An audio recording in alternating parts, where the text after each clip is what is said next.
పద్మకాయ్ ఏం తాగరే పద్మకాయ్ ఏంది ప్రతాప సిట్టుబుద్ధి అయిపోయాడు. నాకు మాత్రం ఏం తెలుసు, వెళ్ళి నువ్వే కనుక్కో. నీది మరీ బాగుందిలే. అది సరే, మీ వ్యవహారం కాస్త బయటపడిపోయిందా ఏంటి? ఏ రే బావా పక్కనేం చేస్తావు? చూసుకుంటాలే. కొత్త చూపులతోనేనా? సుందరం, నీకెప్పుడు అదే ధ్యాస? మీ మధ్యలో నేనెందుకు పానకొల పుటకలాగా పనకసీల్లో మిడతలాగా? వెళ్ళొద్దు బావా, వెళ్ళొద్దు పద్మక్క. సుందరం ఇదిగో. సుందరం కొన్ని శనక్కాయలు ఇవ్వు.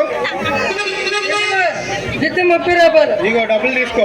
రేపు నేను రేపు మా అమ్మకి రాలికి మీద నాకు తల్లి కూడా వెళ్ళేది. చాలా వెళ్ళొద్దు పద్మక్క. బాగానే లైన్ లో పడినట్టున్నావుగా. సుందరం కలుసుకున్నాం.